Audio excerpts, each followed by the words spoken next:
Holy crap.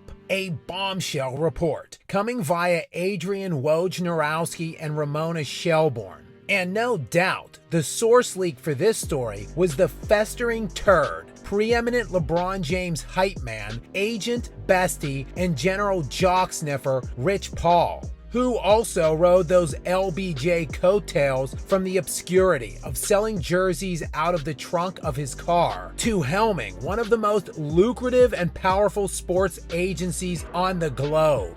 This report details a potential and proposed trade at the deadline that would have sent LeBron James to Golden State to pair up with Steph Curry.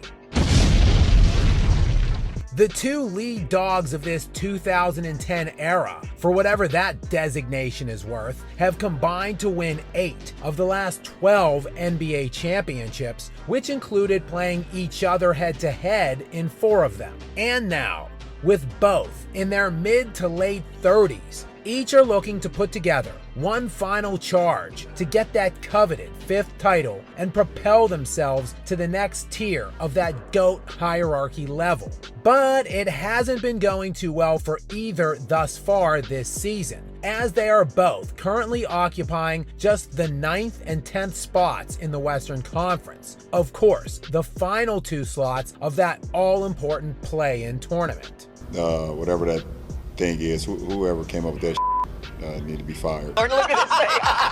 The report goes on to detail that it was in fact the Warriors who reached out to the Lakers on the prospect of getting a deal done in advance of the deadline, but that it was in fact LeBron himself that shot down the potential pairing with Curry. Which makes little sense at all, as LeBron very recently went on record saying that the one player he most would like to team up with next was none other than Steph Curry. Who else you want to play with? Steph Curry.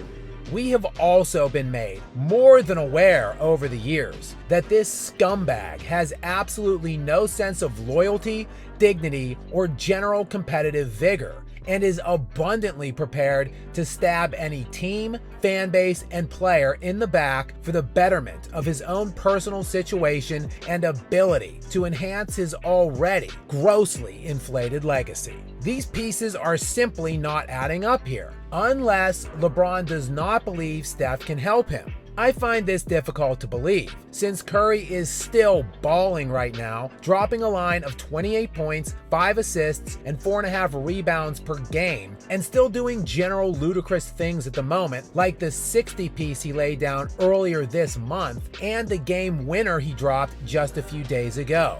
Nah, Steph is the king in that town and with that fan base, verging on more of a supernatural entity to Dubs fans at this point.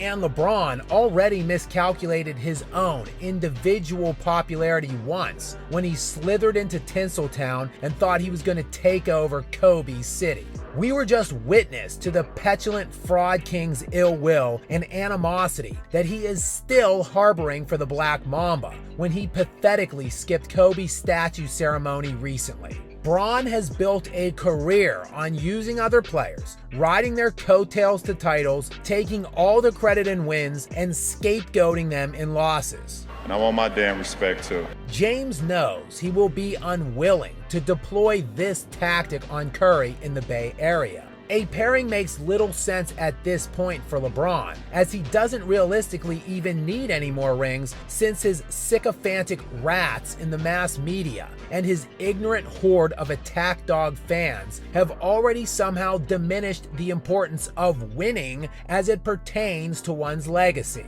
That championship should not define should not write the whole story. This is not an individual